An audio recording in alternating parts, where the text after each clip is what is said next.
नंदुरबार जिल्ह्यातील शहादा शहरात संतापजनक प्रकार उघडकीस आला आहे.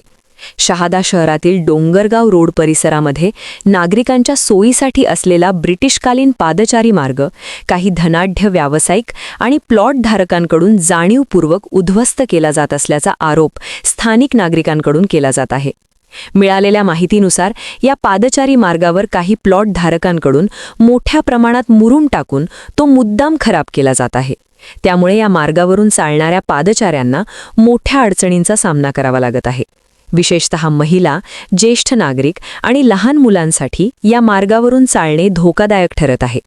दरम्यान या पादचारी मार्गावर अनेक लहान मोठे भाजीपाला विक्रेते तसेच फेरीवाले आपला उदरनिर्वाह करत असतात. मात्र विक्रेत्यांनी येथे बसू नये आणि व्यवसाय करू नये या उद्देशाने काही धनाढ्य प्लॉटधारकांकडून जाणीवपूर्वक मुरुम टाकून जागा अडवली जात असल्याचा आरोप स्थानिक फेरी विक्रेत्यांनी केला आहे. या प्रकारामुळे गरीब फेरी विक्रेत्यांच्या उपजीविकेवर मोठा परिणाम होत असून त्यांच्यावर अन्याय होत असल्याची भावना व्यक्त होत आहे. सार्वजनिक पादचारी मार्गाचे असे उघडपणे नुकसान होत असताना नगरपालिका प्रशासन मात्र मौन बाळगत असल्याची तीव्र टीका नागरिकांकडून केली जात आहे.